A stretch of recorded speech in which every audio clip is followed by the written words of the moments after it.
This guy makes me nervous. Is this Garden City, New York? No, sorry. Garden City, Michigan. You're welcome to stay, though. We're in the same Who time is zone. guest two? Do I know guest two? I bet I do. Live. Okay. There's a lot of garden cities around the country. Yeah, there is. All right, here we go, guys. Here we go.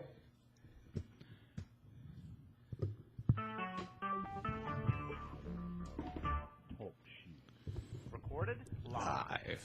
GC Community Chat, show number 208. Hi, this is Cheryl Parton, and welcome to GC Community Chat with your host and my husband, Carrie Parton. Enjoy the show. Well, hello, everyone, and welcome back to GC Community Chat. I'm your host, Carrie, and joining me tonight is Wayne County Commissioner Richard LeBlanc, Doppler Tom Iwinski, and Derek Parton. This show is dedicated to you, the residents and businesses of Garden City, as well as the surrounding communities. Remember, we're working hard to promote our community and yours. Well, hello, and welcome back to another episode of GC Community Chat. It's Thursday, July the 17th, 2014. I had to think there for a minute, Richard. For a change. Yeah. Yes, thank you. Put your mic on. And you're listening to show number 208. Remember, no one is more committed to the businesses and residents than GC Community Chat. If you'd like to promote your business or organization or just give a shout out to your community, then GC Community Chat is here for you.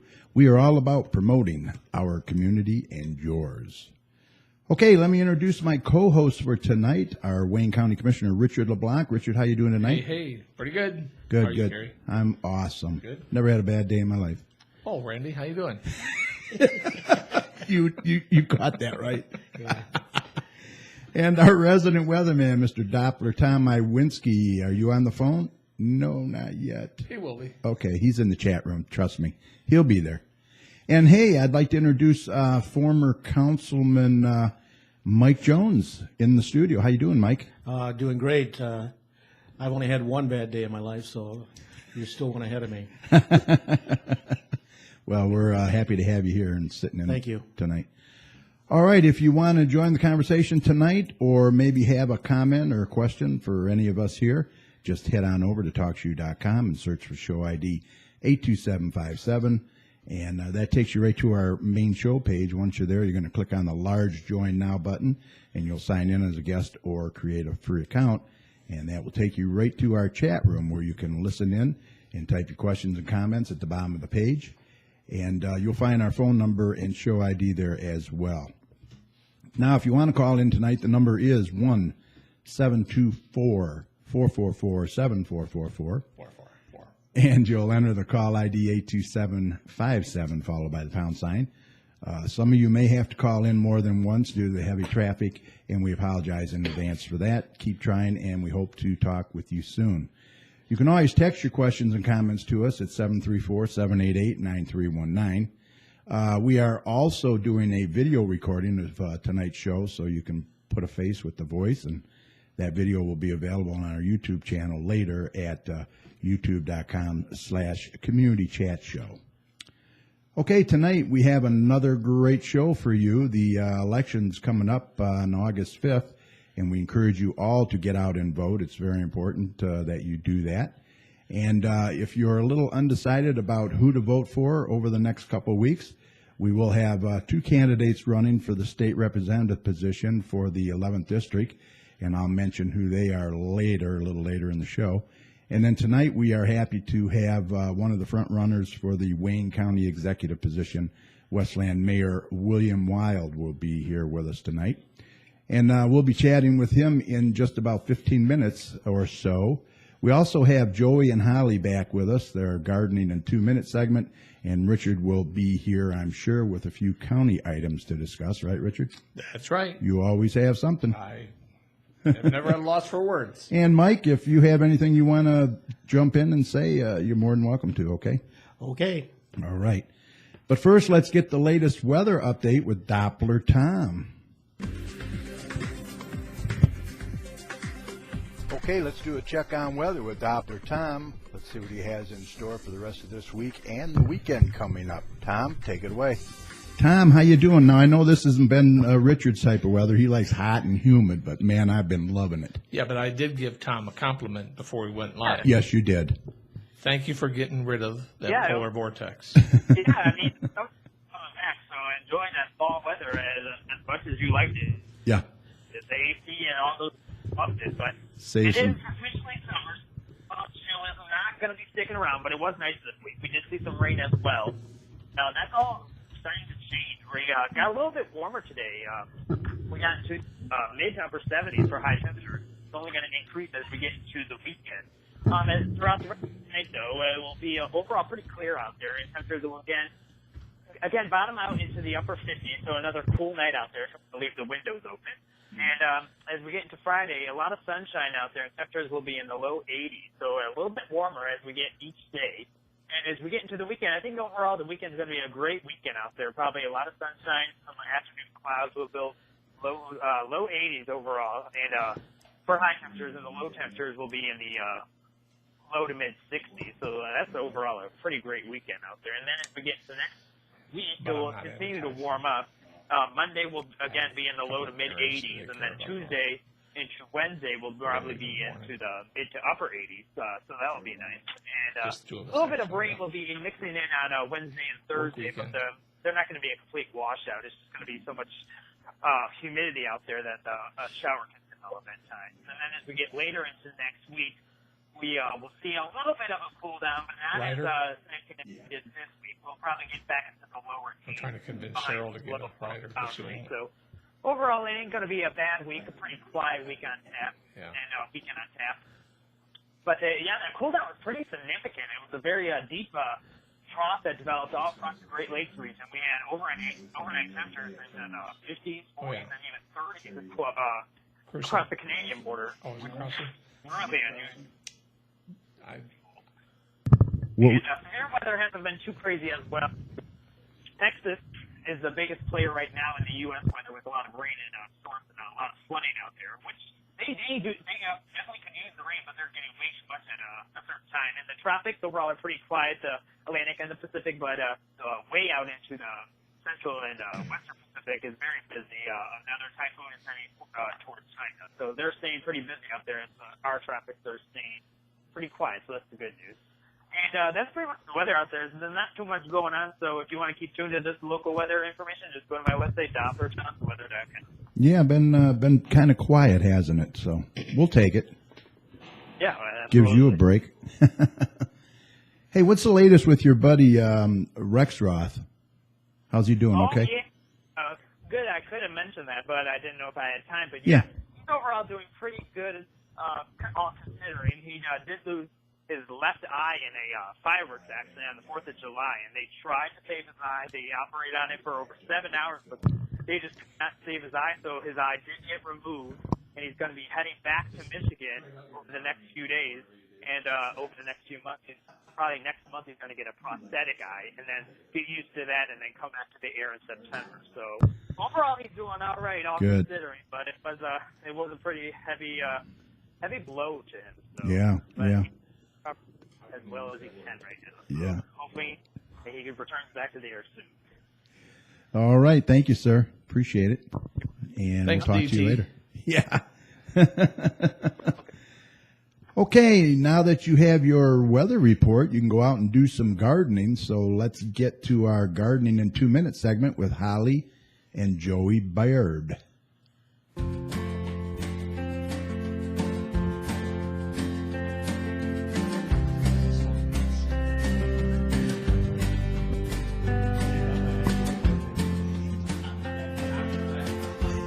This is Gardening in 2 Minutes. We work very hard to grow the vegetables that we're going to eat. But when we grow enough, we have an abundance, so we need to know how to preserve that harvest to enjoy it all year round. There are several methods of doing this. The first one that has become more popular, especially over the last couple of years, is water bath canning. Many people water bath can to preserve their fruits and things like tomatoes. Those are high acid foods. High acid foods can be water bath canned. Also, low acid foods with the addition of vinegar and salt and sugar can also be canned as a pickle or something sweet. There's also pressure canning. And pressure canning is when you can low acid foods such as beans, potatoes, pumpkin, things like that that are of a low acid variety. You need the extra high temperature of the pressure canner. Then there's dehydrating. Many people will dehydrate, especially things like tomato skins, onions, fruits, and other vegetables, just to have a nice quick snack or even to rehydrate them for later on. Then there's just basically a root cellar type concept. Now, you might not have a root cellar, but you might have a cool, dark place you can keep fruits and vegetables in, such as squash, so winter squash you can keep in there. Even potatoes and onions will keep in a root cellar type situation, a cool, dark, dry area. Then there's freezing. Freezing is very easy to do. You can do this for just about anything as long as you follow the proper technique. If it's a vegetable, you usually have to parboil it. If it's a fruit, then you usually can freeze it individually on a sheet, cookie sheet, and then you can, after that's done freezing, you go ahead and you put it in your bag. For instance, we prefer to freeze our green beans over canning them because we like the texture better. And then there's some things that we prefer to can over freezing or dehydrate over canning. For more information on preserving the harvest that you've grown, our weekly video productions, as well as our free downloadable digital quarterly magazine, you can find all that information at thewisconsinvegetablegardener.com. For Gardening in 2 Minutes, I'm Joy Baird. And I'm Holly Baird. All right. Thank you, Holly and Joey. We will talk to you next week. I think they need to invite us to Wisconsin. Yeah. Not in the winter, though. I know. I nix Although that. they do get less snow than we do. Do they really, you think? Yeah. Really? I know they do. Green Bay? Well, I'm not talking Green Bay. I'm talking the state in general. Okay. You get the lake effect on our side of the lake. Right. Yeah, that's true. Yeah. Okay. Smarty pants. Yeah, I've been there in the winter, and you leave a foot and a half here, and you get there, and there's just no snow. Yeah, that's true. Yeah. It's cold. It is cold. Yeah, it does That's get not why I cold. said it. They need to invite us there, take us Yeah, out to dinner. period. For putting them on this show. And Exactly. If you're listening, Holly and Joey, we would like an invitation to come out and visit right, you. And, with airfare. and we'll do dinner and with airfare. Yeah, with airfare. Of course, it's going to be a vegetarian dinner, you realize. I'm okay with it. Yeah, right. That's true. I don't know. Do you raise cattle? I hope. All right. Well, let's see. I was going to get to the mayor. He'll be on momentarily. He is not on yet, but he'll be on momentarily. So, hey, we'll just chew the fat. Well, we can talk about a couple things that are Well, let's coming do up. that. How about Shake that? up a little bit, yeah. All right. Let's do this. And you can do this one. All How's right. that? All All right. Yeah, sure. All right. You go ahead and do that one. if you All right. want. Well, yours is first date-wise. Okay, we'll do mine first. Chronological order. If you remember some time ago, I had talked about like a business summit, in Garden City due to the fact that we don't have a Chamber of Commerce anymore. So we're going to be doing just that. Kelly Perkins from Guardian Martial Arts got a hold of me, and we are going to have a Garden City business card swap. Now, what that is business owners will come to her place at Guardian Martial Arts at 30942 Ford Road in Garden City, and it's on Friday, August the 8th from 9 a.m. to 10 a.m. And just exchange business cards, just get to know one another. Right. Start out, take one step at a time, see what we can do for each other. I think it's a great idea. Free coffee. Free coffee, yep. Free coffee will be there. Bring plenty of business cards, and they want you to RSVP if you could. But it isn't required, but it'd be nice if we could get like a head count.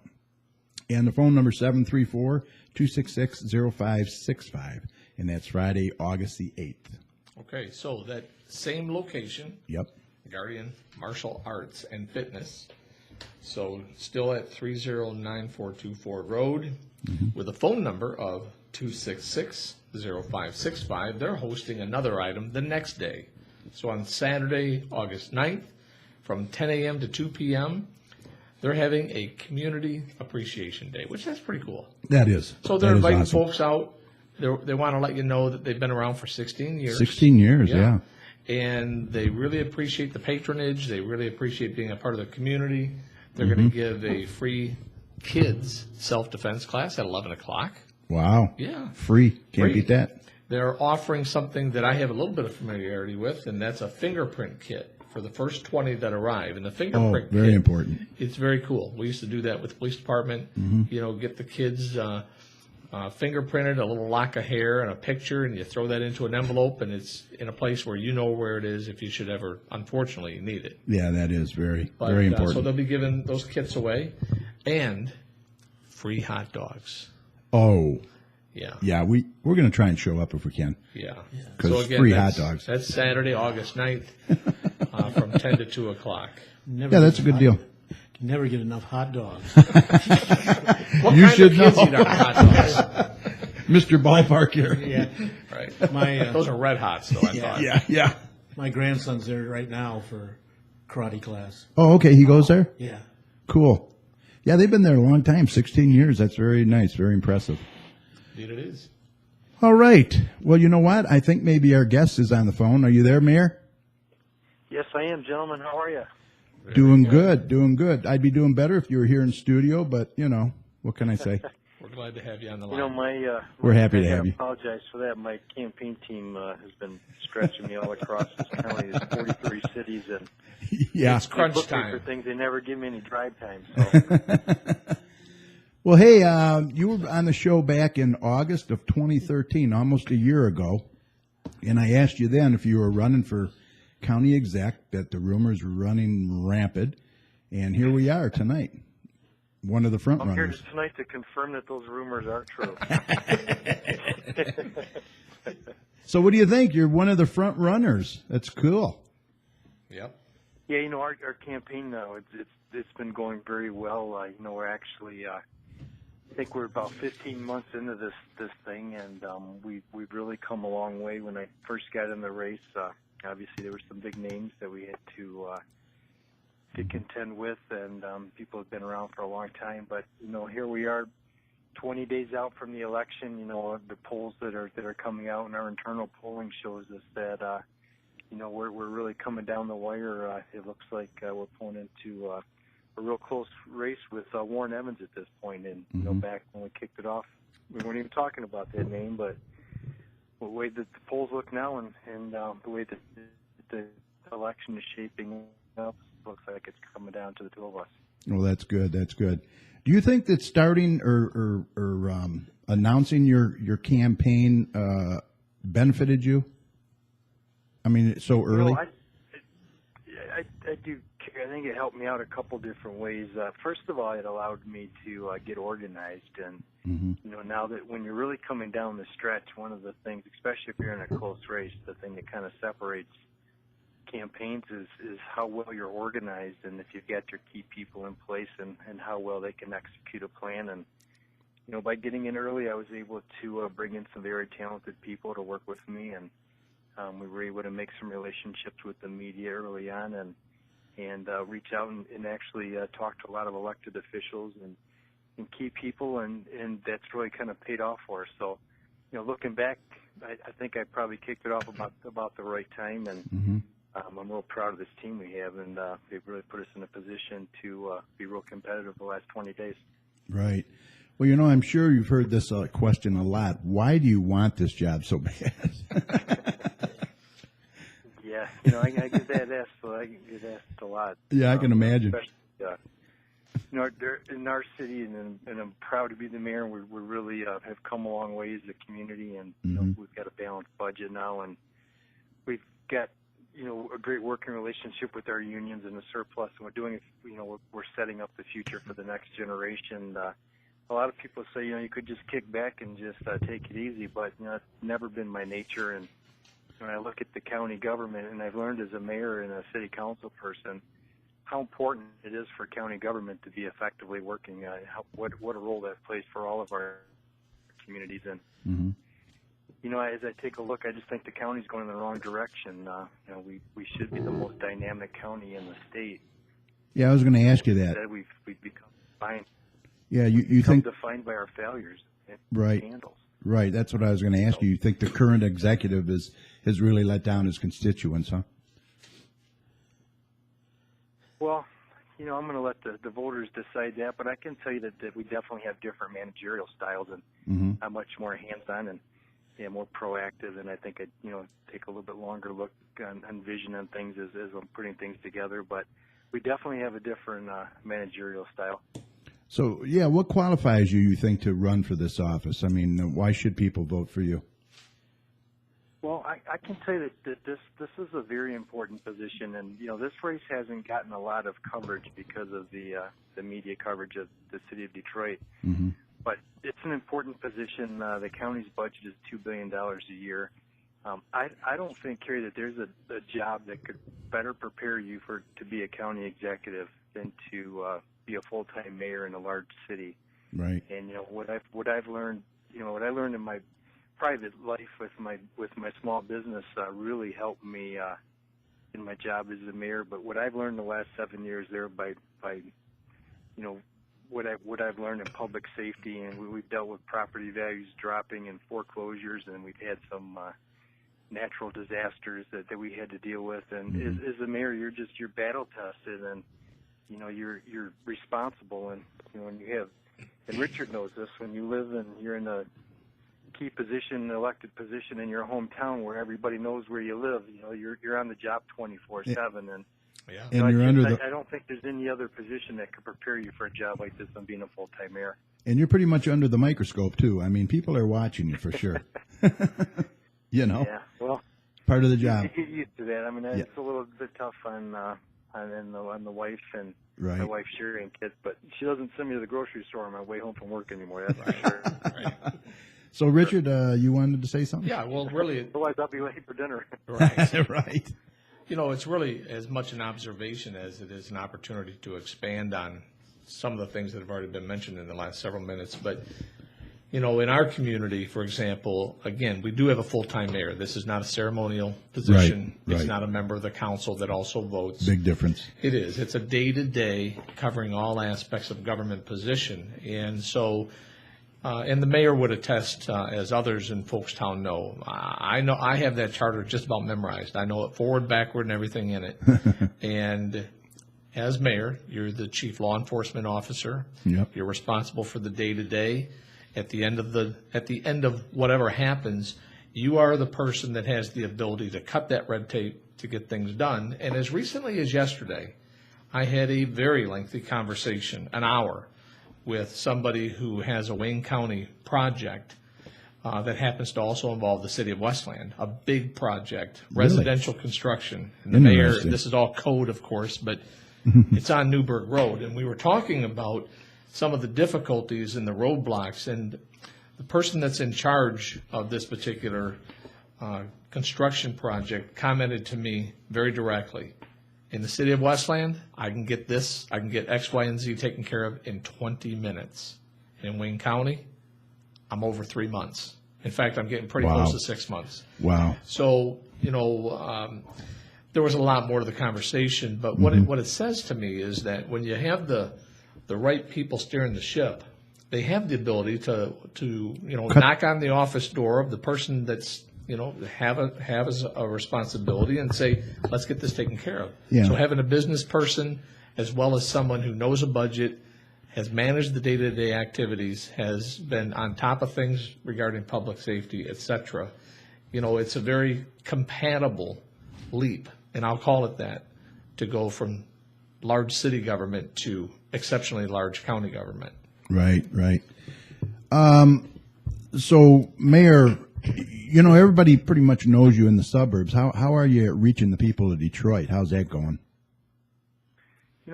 That's one of the things I think that was helpful by getting started early on. We knew that was going to be one of our biggest challenges. Mm-hmm. I opened up my first campaign office in Detroit.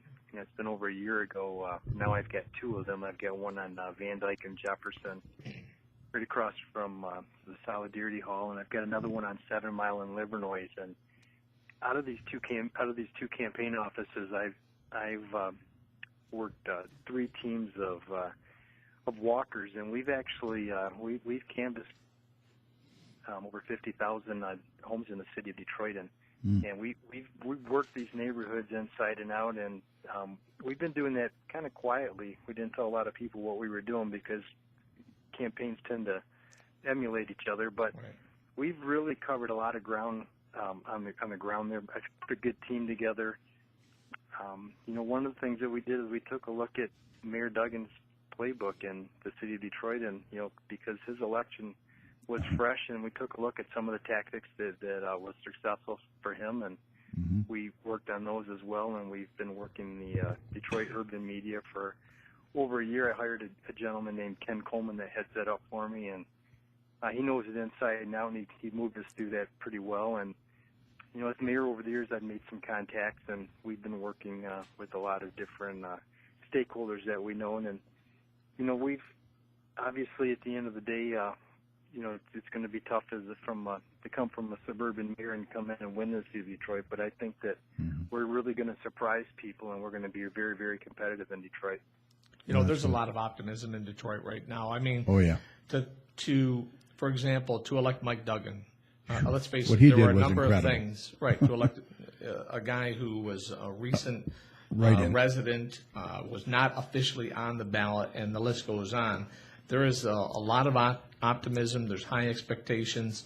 And I think what it shows is that there are communities that are willing to say, let's get rid of the same old. Yeah, I think you're right. Let's discard the old way we've been doing things, and Yeah. let's try something else. So, I'm pleased to know that the Detroit effort has been very inclusive, and yet it still has not ignored the suburbs. I know, because I watch what other folks are doing, and I know that there are teams that are wearing out the soles of their shoes. Yeah, a lot of every boots day- on the ground. every day on behalf of this candidacy. Yeah. And look, it's not just about let's get the politician there. It's about let's try to do some things that may be considered unorthodox as compared to recent activity, and get the taxpayers where they're satisfied. It is a very, very financially difficult situation in the county right now. Very, very And so difficult. we have a person that is, well, there's more than one, but the one that I'm supporting is a person that has intimate experience with the budget, knows how to work with the electeds and with the appointeds to get things to a place where, it might not be comfortable, but that there's a long-range goal there, and it's called stability. Yeah, And our county is in desperate need of that. right. Do you believe that the county needs an emergency manager, Mayor? I don't. I believe that we need a new CEO that's got some turnaround experience. My goal coming in is to prevent an emergency manager from coming in. I've talked about that with the employees of Wayne County. I've talked about it with the electeds. I've talked about it with the union leaders. My goal is to come in so that we don't need an emergency manager. Right. I've got some experience, working with our unions and working with our county, or working with other elected officials. So my goal would be, once I'm elected, I sit down with the governor. We talk about our finances, and I'm assuming that they're going to want, they're going to want to feel some comfort level that we're going in the right direction. So my goal is that when I'm elected is that we won't need an emergency manager. Mayor- General Motors was facing bankruptcy. Right. They didn't hire an emergency manager. They got a new CEO. Yeah, there you go. Yeah. We've been joined by Garden City resident and former council member Mike Jones, and I think he has a question he wants, or a It's not statement. so much a Hey, Mike, question Councilman. as it is a comment.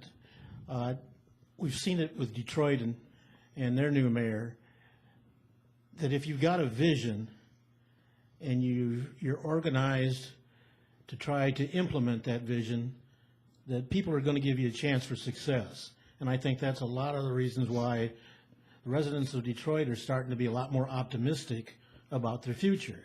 They know they've got a lot of problems to solve, but they feel that somebody's really working on those problems.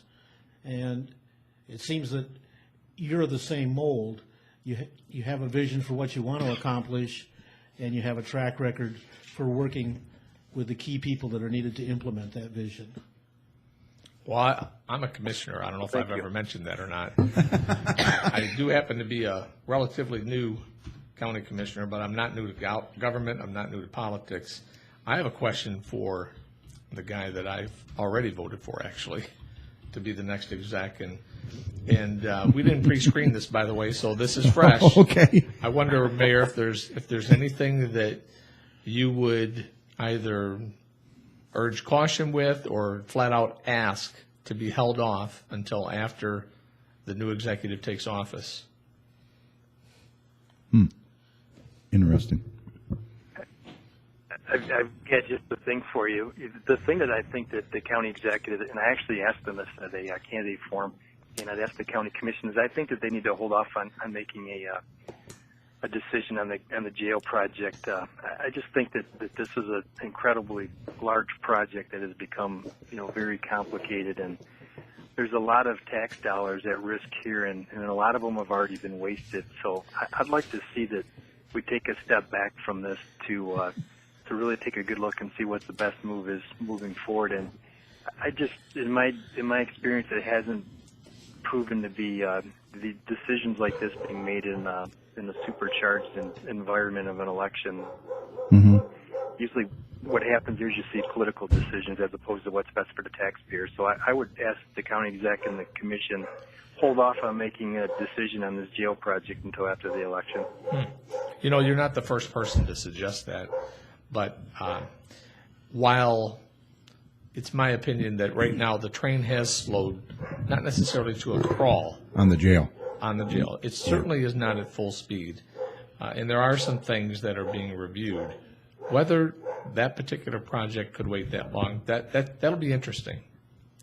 I appreciate you saying that because it allows me, a candidate perspective. But we kind of talked about that in Well, we previous have. shows, and you thought that it was going to probably be delayed, didn't you? I mean, Not until after January. I don't think that. I think Okay. that it will be decided this year. okay.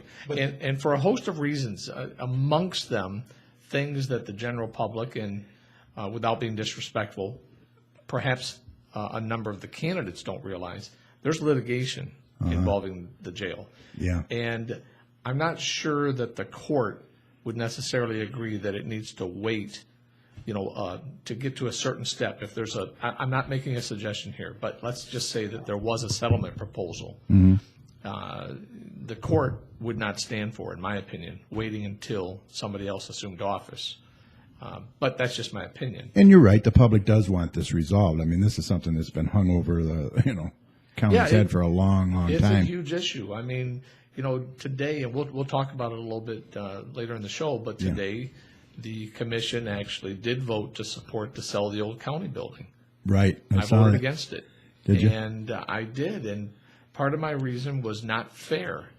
And I say that because I think that the Guardian building is a contributor to the problems that we have.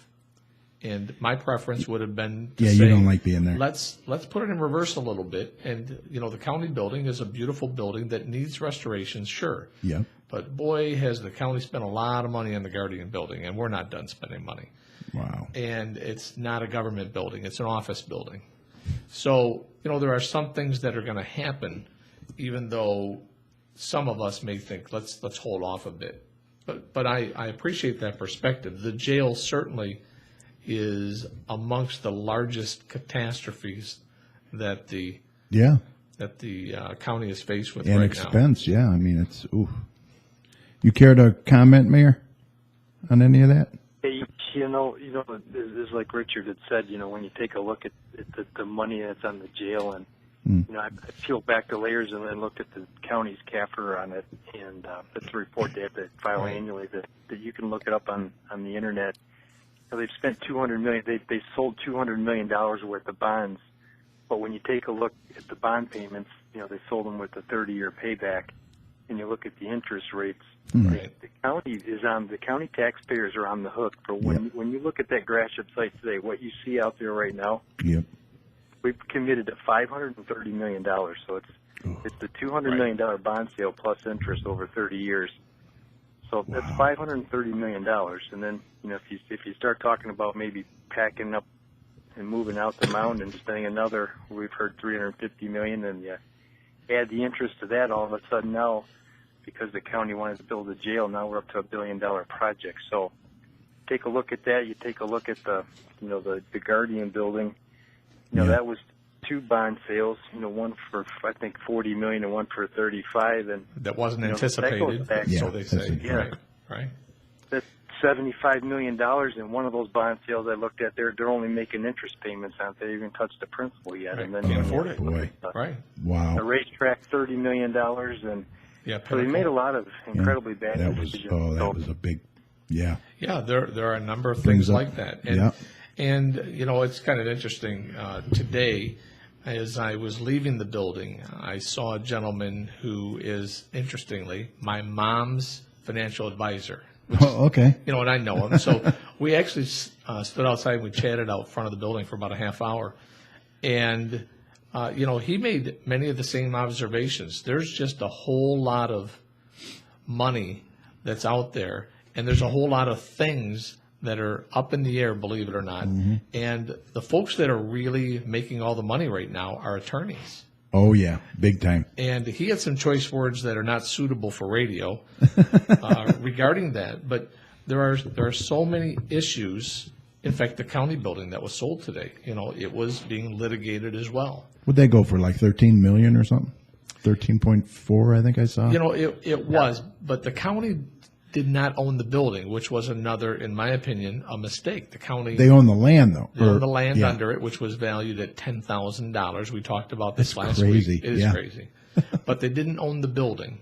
Wow. And but they had leverage. They had a lot of leverage, and they, in my opinion, you know, relinquished that leverage with the deal today. Right. But anyway, you know, the jail project certainly, and I don't know, I'm not trying to put anybody on the spot. There may be other things too that, you know, reasonably should be considered, something of a long range magnitude or effect. Yeah. And you know, that was the reason that I asked the question. Certainly, the jail is. Well, we'll one have of to see those how it things plays everybody's- out. Yeah. Yeah.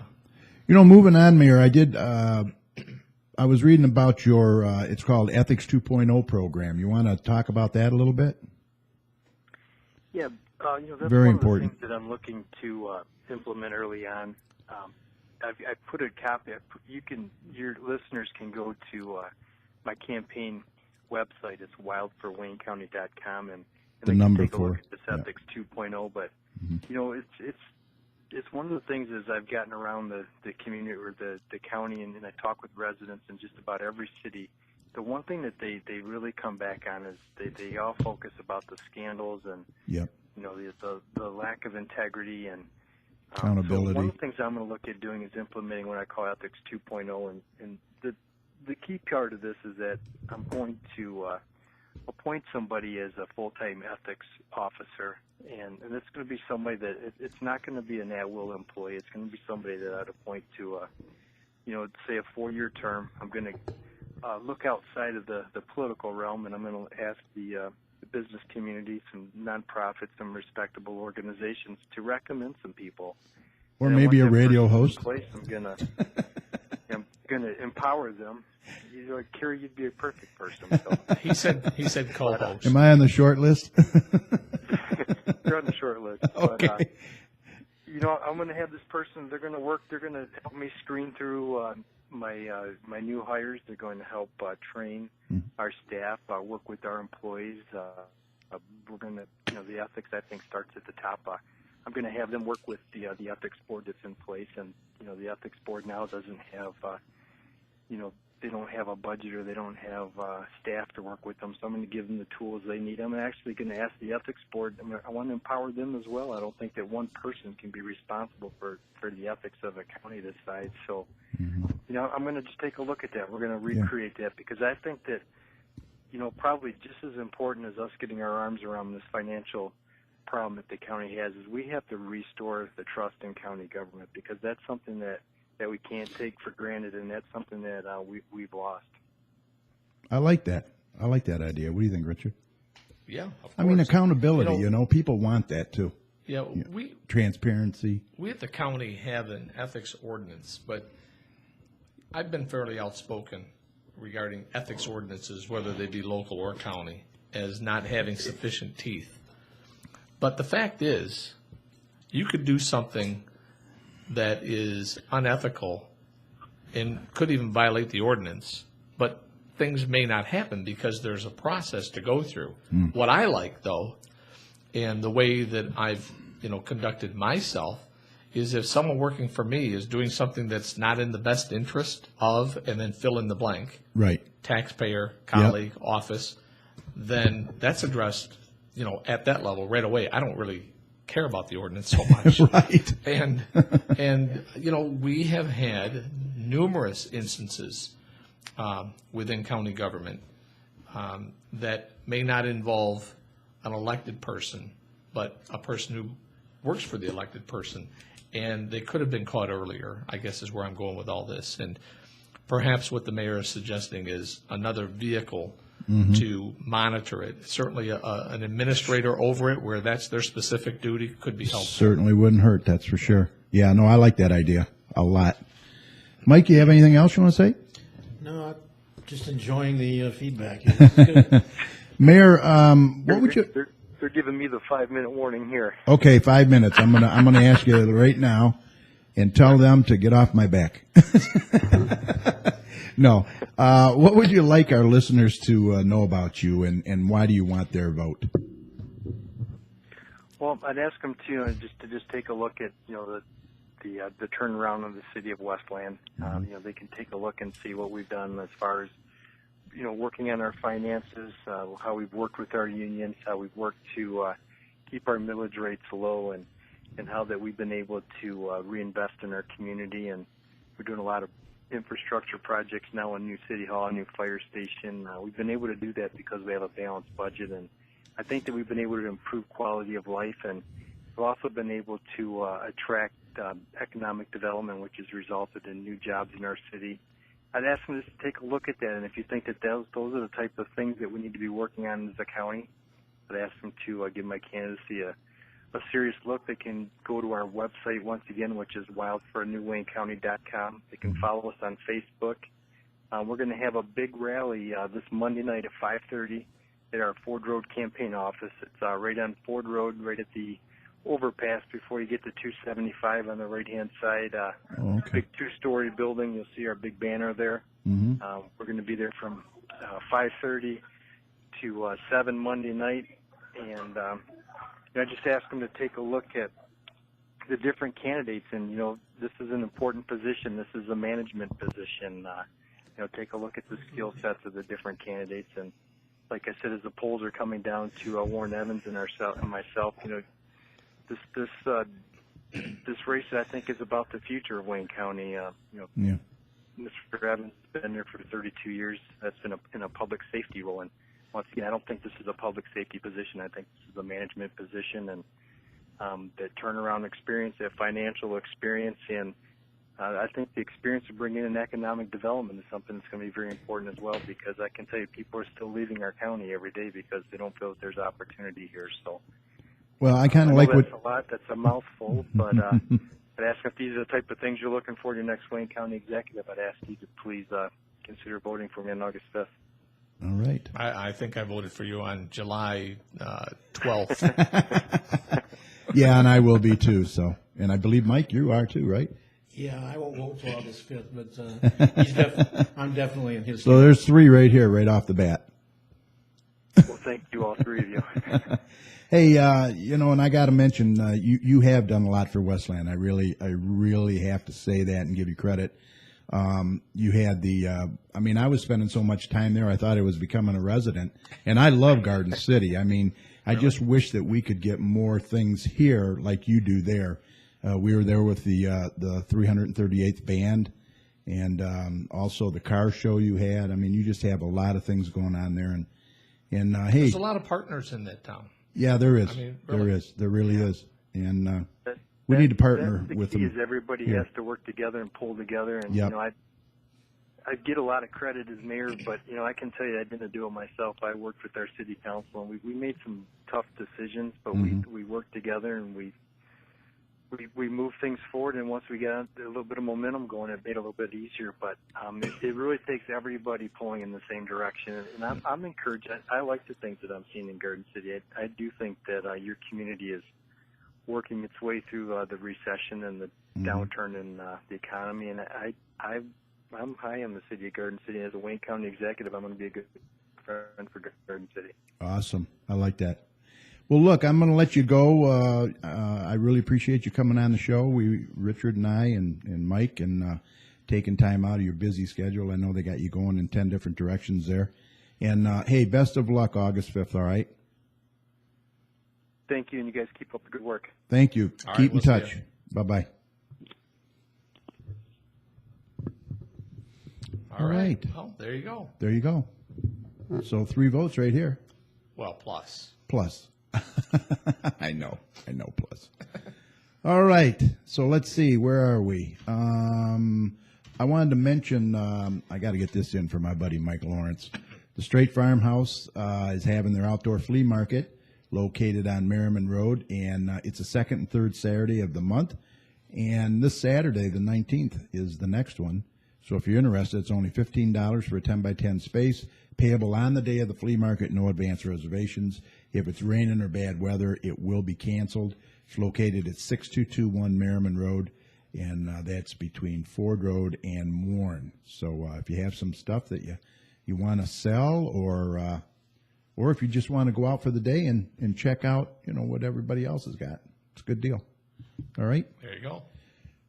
Okay, remember our shows are always recorded, and you can find them on our main show page over at TalkShoe.com. Search for show ID 82757, and you'll find all 208. Is this 208 shows over there? Wow, 8 weeks already since our 200th. That's hard to believe. Don't seem like it. I know. That's crazy. So Summer's almost over. Check it out. You can listen to them at your convenience, and then as always, we will upload the latest show when it's available on our Facebook page at facebook.com/GCChat. And for those of you that would like to put a face with the voice, we are going to have the videotape of the show ready later on today on YouTube, on our YouTube channel at youtube.com/communitychatshow once it's made available. So no matter what, we have you covered, and you won't miss a thing. And we thank you all for listening and your support.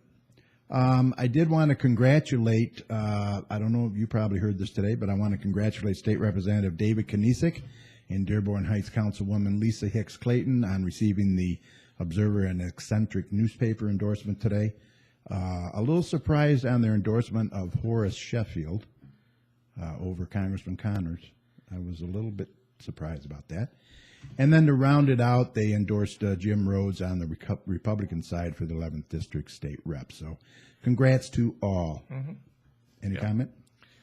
That is going to be a race that a lot of folks are watching. It is. It really is. Do you have a lot That is of a very people that have interesting been race. very active and generous in their communities? A lot of undecided votes, too. I'm talking about the state rep race first. Oh, okay. State rep, yeah. Yeah, and serving, of course, the Garden City and other communities. Right. A total of 5 communities in parts That's- of 5 communities, I should say. But it's a huge yeah, so race. that was a big Big accomplishment field. for Lisa. Yeah, that was. It really was. All right, Richard, let's get to you. I know you have a few things going on. Okay, Tom, thank you very much. We'll talk to you later next week, okay? Okie dokie. All right, have a good one. Roger out. Take care. Bye-bye. So what'd you have for us tonight?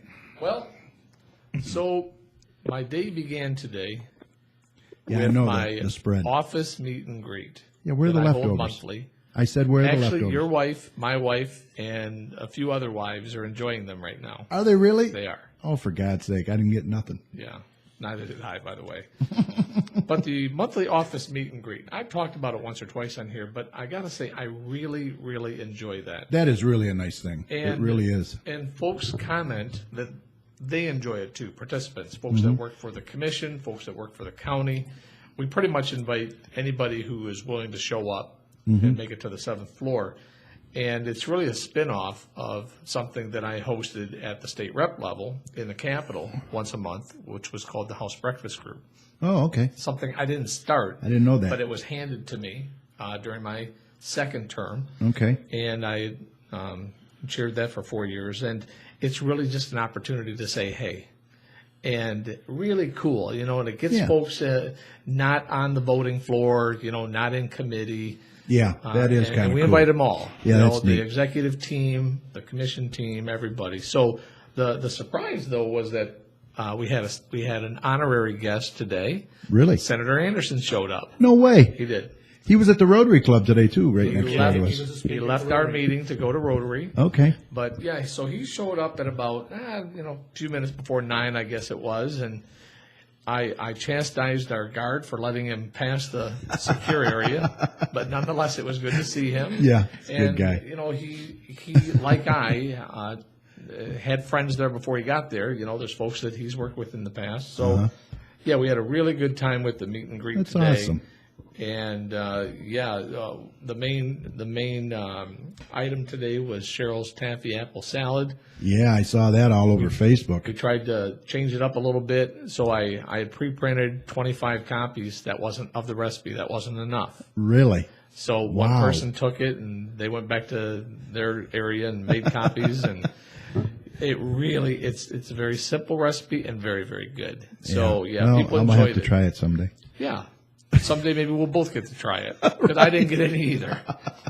And there Mike, was a did lot you? of it. There was Mike a lot didn't of it. either. So a couple things happened in the meeting today, though, that I appreciate an opportunity to chat about. One of them is that we recognize that we actually got a hard copy of the budget. And I knew it was coming, of course. Okay. Budget hearings are going to be starting next week. It's going to be a laborious process, in my opinion. Now, when does that have to be done by?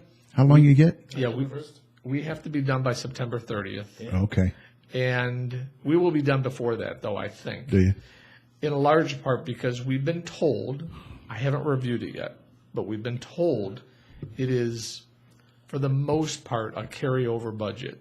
Oh, okay. But what that also means, if that's true, is that inherent in it are some structural deficits. So my hope is that things that changed are things that work toward getting rid of that deficit. Yeah. Because our structural deficit is just shy of $40 million annually, and we just cannot continue that path. Can't do it. No.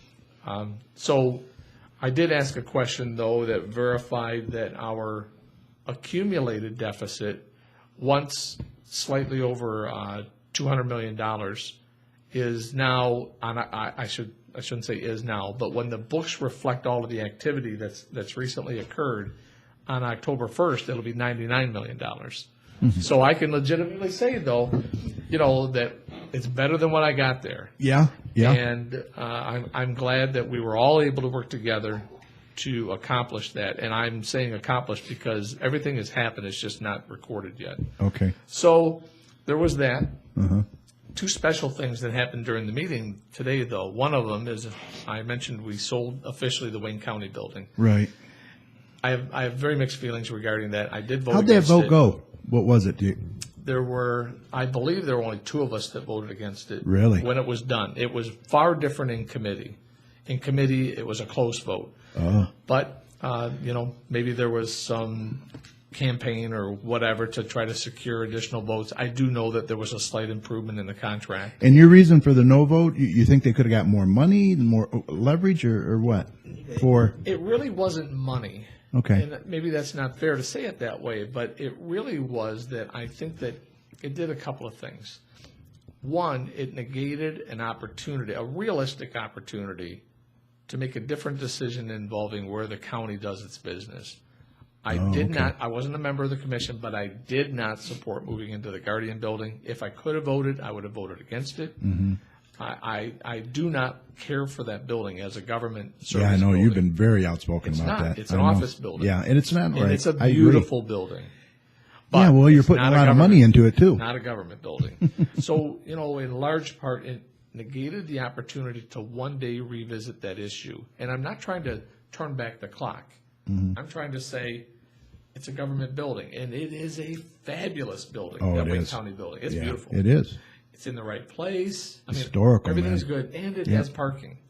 One of the things I've criticized is that Yeah. we have no parking at the Guardian building. I mean, I'm required to be there to vote. I don't have a parking space. Uh-huh. I don't think it's selfish to assume that I should be able to park. So as a matter of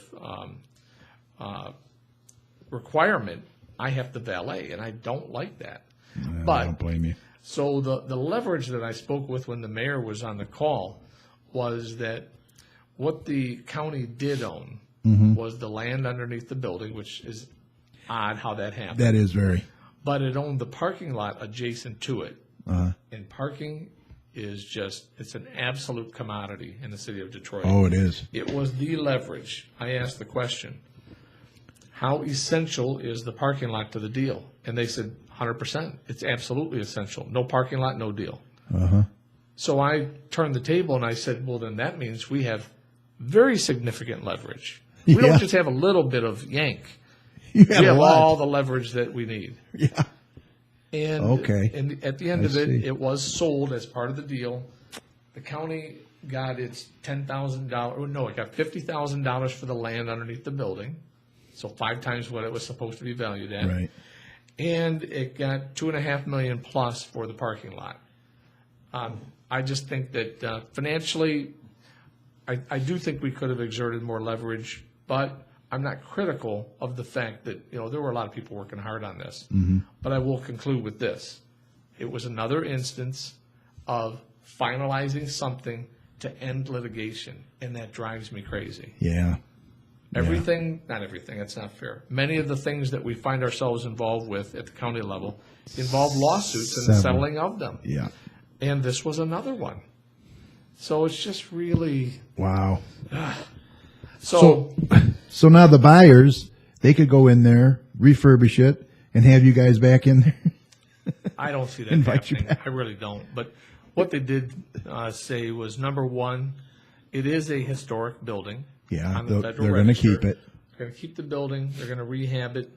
They're going to market it to a business entity, preferably one. One entity occupy the entire building. Okay. They're going to invest several $1 million in doing that, and I think it will be very much appreciated.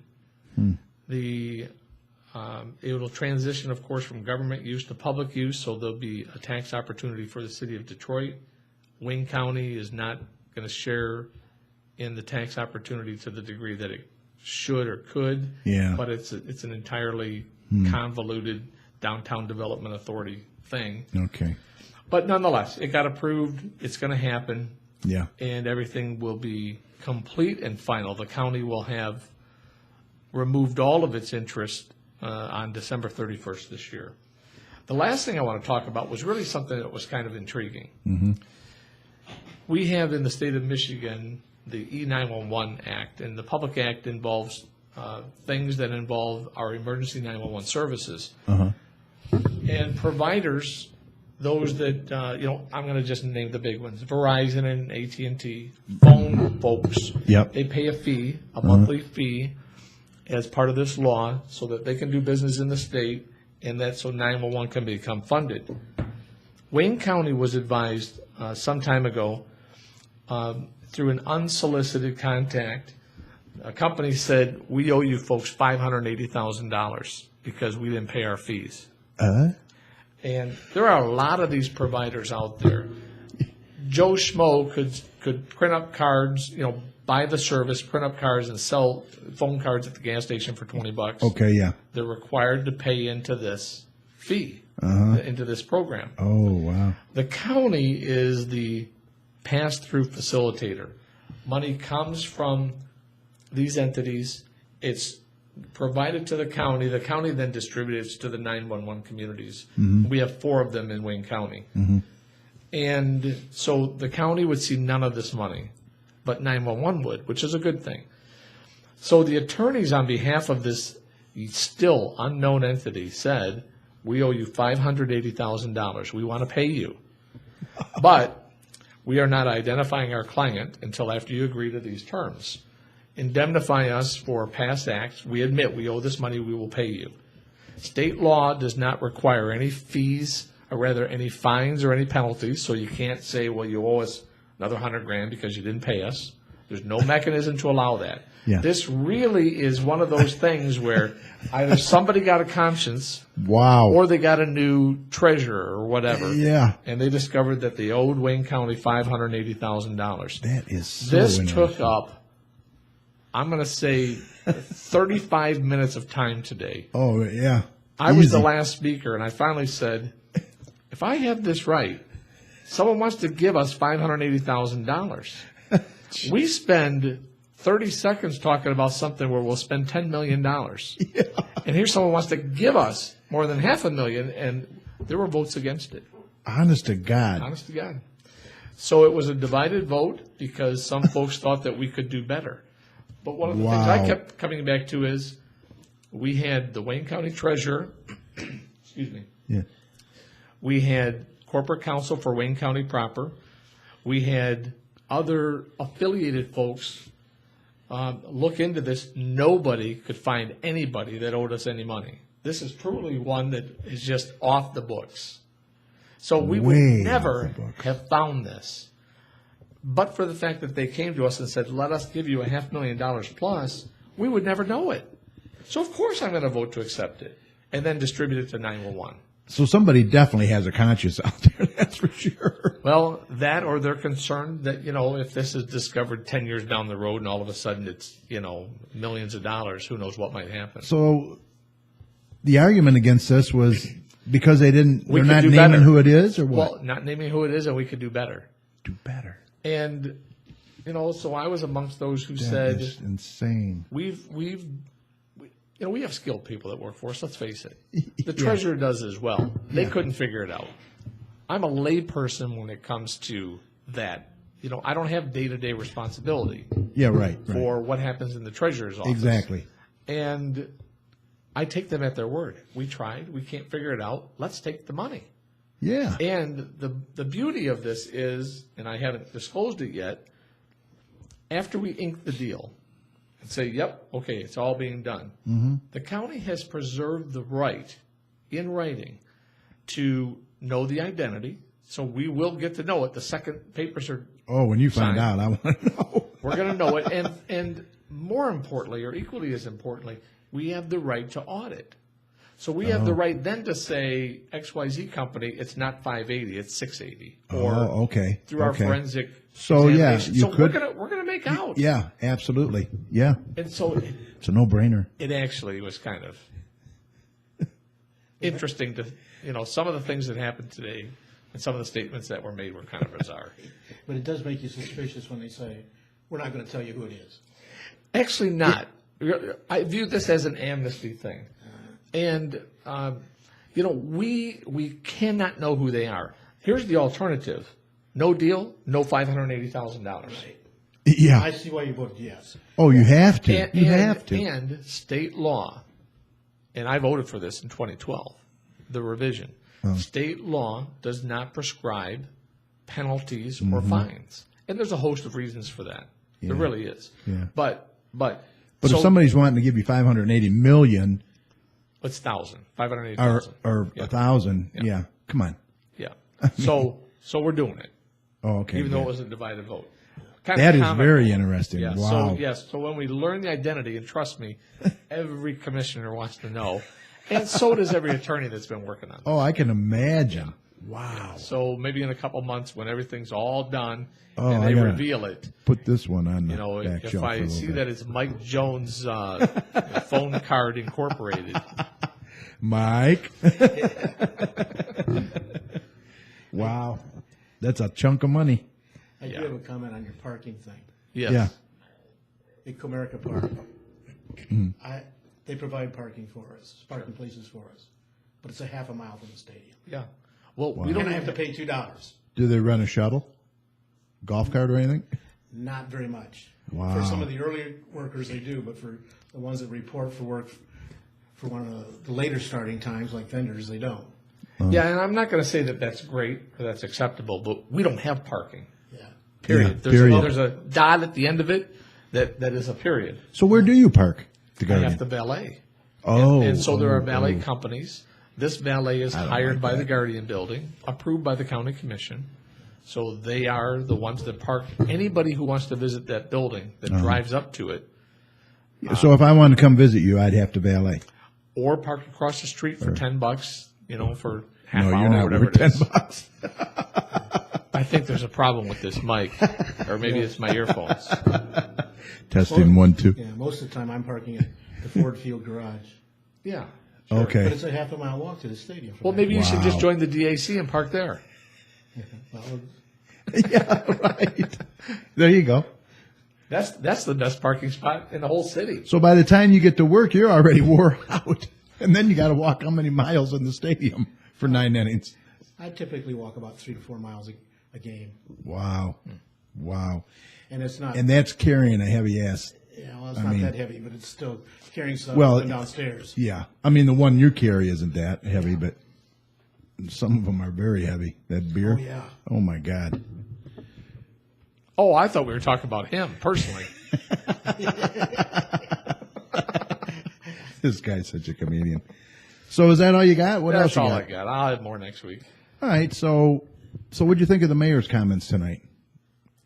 I liked it. I've heard almost everything. Yeah, me before, too. though. Yeah. It's a good message. It's a solid It is. message. It is. And, you know, I like that's- the ethics officer. I do like that. Well, I that's think why the combination of new, things we fresh heard idea. and a lot more. That's why he is a leading contender.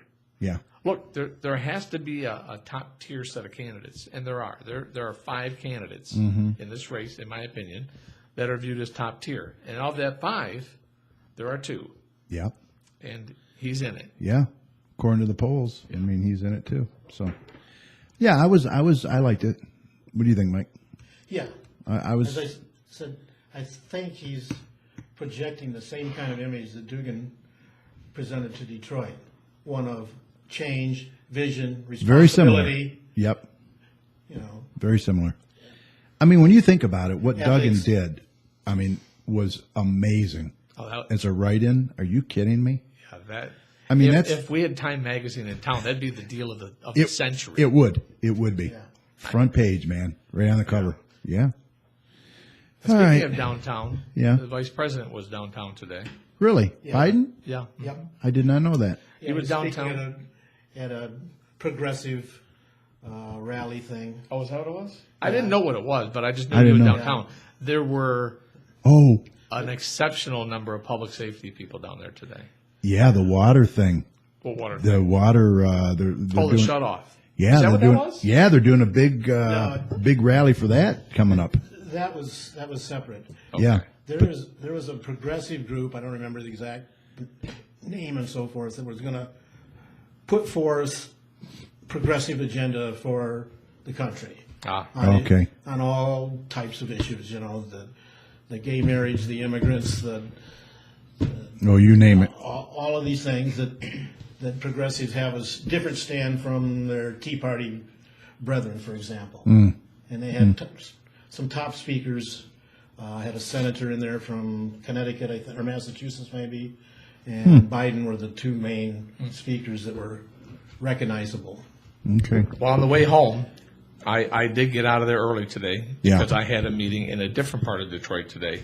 But when I left, the vice president must have already been inside Coble Hall. Okay. There were hundreds of public safety people there. But Oh, I can imagine. What I noticed, and when I finally got it, so to speak, there were Detroit police officers stationed about every few hundred yards along the Lodge Freeway Uh-huh. for as long as I was on it.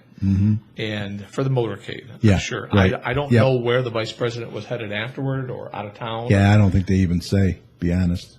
Yeah, I don't know if there was a scheduled engagement elsewhere, Yeah.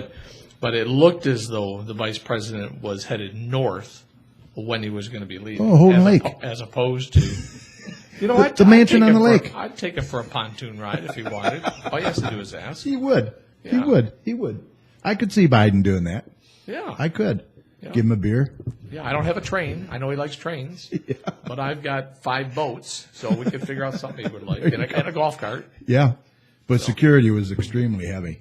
And Yeah. they're and with this water shutoff rally that they're anticipating some problems there possibly. So yeah.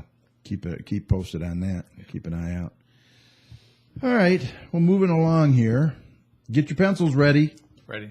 Mark these upcoming shows down on your calendar. Next week on July 24th, Dearborn Heights Councilwoman and State Representative candidate for the 11th District, Lisa Hicks Clayton, will be here. She's going to talk about community engagement and her campaign. And then on July 31st, another state representative candidate for the 11th District, Miss Julie Plawicki, will be here. And she's also going to talk about her campaign and see how that's going as well. And we have a couple scheduled for August. Well, actually, we have all of August scheduled. On August 7th, we're going to have Teresa Russo from the Alzheimer's Association to discuss what early signs to look for and support for caregivers. And on August 14th, Lisa Morales and Dawn Lafferty from Angels Above Baby Gowns. Now, what they do is they take wedding dresses that are donated and they turn them into burial gowns for infants that never make it home from the hospital. So they're actually working with our friend Buddy Shue and his Tears organization. So looking forward to having them on. And then on August 21st, we will have Paul Ruthenberg and Mike Logan here from Midwest Sanitation. That should be interesting. See how things have progressed since the day of Midwest Sanitation. And wrapping up August, on the 28th, we're going to have Aaron Sandberg here. He's a spokesperson for VIMA. It's a physician-formulated and clinically studied supplement drink. And I got a sample in there. I haven't started it yet, but I'm going to give it a shot. Mike and I drank it. Yeah. I'll tell you, it's supposed to really be good. According to his 72-year-old grandmother, she takes it every day, feels good, and looks great. You'd never know she was 72. So, you know Barb Sandberg. Yes. Yep, it's her grandson will be on. She's on our Commission on Aging. Yes, and She's the secretary. looks good, right? Oh, yeah. Yeah, very, very fit. She's always been very active in the community. Yep. So we'll see how that goes. A lot of shows coming up. A lot of shows. I can't schedule any for September because Cheryl and I are going away. We're going to go to Cape Hatteras, so probably the end of September, I think. That's so, awesome. Yeah, just get away for a little bit. She's on my case. They're not messing around. When I get away, it's like I go to Garden City and find somewhere good to eat. You're going to... Well, I get away. I've been going to Westland, for God's sake. Wow. And I feel guilty. All right, so anyone that's interested in coming on the show, sharing your story, or maybe you provide a service you'd like to share with the communities, then now is the time to contact us at gcommunitychat@gmail.com. So a lot of good shows coming up, like I said, and we hope you'll be a part of it as well. The next City Council meeting is on Monday, July 28th at 7 p.m., 6000 Middlebelt Road. And I think that's about it. I can't think of anything else. Mike, you want anything you want to add? We had a good luncheon at Kiwanis today. Yeah, we had 31 Good people there. turnout. Good turnout, yeah. Probably a dozen guests. Yeah, I brought, one, two, three, four. Cheryl. Yeah, I brought 3. yeah. We filled it up. It was a good lunch, pork chop. Yeah, red pork chops, scalloped potatoes. Yeah. So anybody interested, they can contact you if they're interested in coming up. Certainly. What's your phone number? You want to give that out? It's in the book, so it's no big secret. It's 734-522-7158. All right. That's better than the call I got on my cell phone during the meeting, which was from Yeah. Senator, Listen to this. State Senator Coleman Young urging me to vote for Kavanaugh for county executive. I was so ticked. I thought, Right during the luncheon. I could get fined 10 cents for this call, and it's not even one I would have Seriously? wanted. Yes. Yeah. Then he couldn't get it out of his pocket, and Michelle Klein's trying to talk, and the phone's ringing. I got it out, but it says Coleman push the Young's circle son. to answer, and I kept pushing and pushing and pushing. Now, was that a robocall, or was that actually him? I think it's a robocall. Okay. I hung up as soon as I got a chance. That is funny. Too funny. Well, anyway, we had a good time. And then, Senator Anderson was right next door at the Rotary. He was talking. That's what I wanted to mention. What'd you think of his bill on the fireworks he's already introduced? Yeah, he's getting a lot of positive press on that. Let's get it rolling. I tried to knock him down a notch this morning because folks in my office were talking about it. And I said, I introduced that in 2012. I did. I introduced the exact same thing. The difference is the law was a lot newer then. Yeah. And my colleagues said, we're not even taking that up. We have no interest in doing anything with this. You would be surprised. So here it is 2 years later, and folks are fed up. Yeah. Residents are irritated. Oh, absolutely. Police departments are exasperated. Homes Fire are being departments burnt. are overworked. Accidents. This is a disaster. It is. And all for $1 million or so worth of tax revenue. Forget it. Well, Give it back. Don't take it anymore. Repeal the law. Let folks drive to Indiana or Ohio if that's what they want to do, and enforce the laws that we had previously, where not every other or third house was blasting things off in the middle of April. And not to mention all the tents on up and down Ford Road, for God's sake, selling them. What? How many days after City, the 4th? Yeah. That's Weeks. wrong. Just trying to get rid of their supplies. Yes. Buy one, get But 6. you would be surprised how many people are worried about that revenue going down to Ohio and Indiana. Yeah. They Yeah, just well- are not accepting that. But a lot more people are worried about the fact that their Now- young children, their pets, are getting scared to death. Now, how will They're that work? They're picking up fireworks debris out of Oh, their yeah. yard and their swimming pool. pools, off their roof. Hoping it doesn't land on their roof. Yeah. We have a neighbor up north, some knucklehead, I don't even know where they live, but not too far from us, that lights off these flaming flyaway things. I don't even know what they're called. Bad, bad, Aerial bad. fire pits or something. Yeah. They light them off about every couple of minutes, and those end up somewhere. Oh, they do. Yeah. Usually in your I think it's backyard, sort of on your weird garage looking. roof. I Yeah. think it's just there's a lot of irresponsibility involved, but that aside, the law It's gotta be allows repealed. for the ease of purchase, and Oh, I know we it. just need to get back to where we were. Right. Now, how's that going to work? If that does that have to the voters have to vote on that, correct? No. It won't? No, it's strictly a legislative matter. Oh, okay, cool. Well, let's get it pushed through. Senator All right. Anderson, move on it. Right. We actually, when we recognized Senator Anderson in the chambers today, we actually had the chairman gave him formal recognition and then said, and on behalf of the folks in my district, thank you for introducing this bill to repeal fireworks. There were people applauding in the audience. Yes. I So, believe it. Yeah. Yeah, he's getting Fed a up. lot of backing on this. A lot of backing. It's too bad that he's term limited in the sense that he's been a good public servant. I'd like to see him still around to represent us in some capacity. I think in some capacity he will be there, doing something. We don't know what or when, but Yeah, you know it. You're still involved. yeah, look at you. And Right. so, yeah. And I was never elected to nothing. I'm involved. I mean, that's just it. You have to be involved, Resident. If you care, Yeah. you got to be involved. Exactly. And if you're not involved, then shame on you for ever complaining about anything. Well, you got that right. Amen. Right, Richard? Amen, brother. Quit texting. Nope. All right. Well, I think we're ready to call this a podcast. Podcast. I want to thank everyone that participated in tonight's show. A huge thanks to Westland Mayor William Wild, running for county executive. Good luck with the election and for taking the time out of your busy schedule to come and visit with us tonight. We appreciate it. Also, thanks to my co-host, Richard LeBlanc. Yes, ma'am. I mean, You better watch it. I know. And a big thanks to Doppler Tom, as always. And, hey, a special thanks to Mike Jones for joining us in studio tonight. Mike, really appreciate you having you here. It was kind of fun. Yeah, we'll do it anytime. Yeah. Whenever you want. Let's do it It's tomorrow. not quite as good as calling in, sitting in my pajamas, playing solitaire and checking my emails in the ball game. But I'll tell you what, we don't hear all the background noise, do we? Right. When you're wrestling with your granddaughter, grandkid, or whatever. All right. Well, we appreciate you coming. And when you don't have a ball game, you're welcome to come back again. Yeah, I'll miss one in August because of a ball game, but the rest of them, even when the Tigers are in town, they play in afternoon games on. Oh, okay, cool. So, yeah, you'll be here. 14th is a night game, but the rest of them are day. All right, and thanks to everyone else who hung out in the chat room with us. We appreciate your support every week.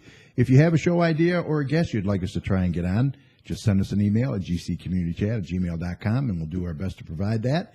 And if you haven't joined our mailing list yet, and boy, that mailing list is growing because I'm getting a lot of emails.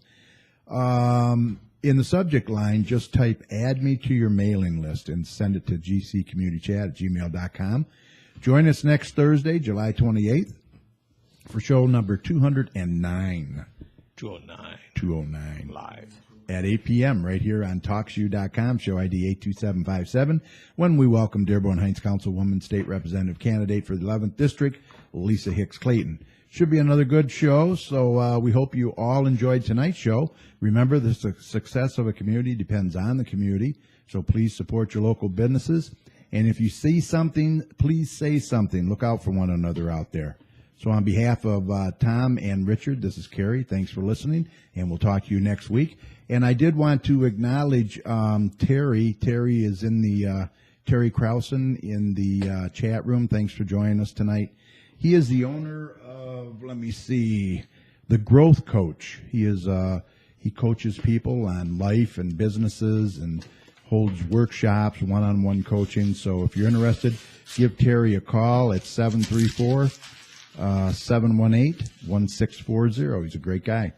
Thanks for joining us, Terry. All right. We'll see everybody next week. That's it. Take care and have a good night. Good night. Night.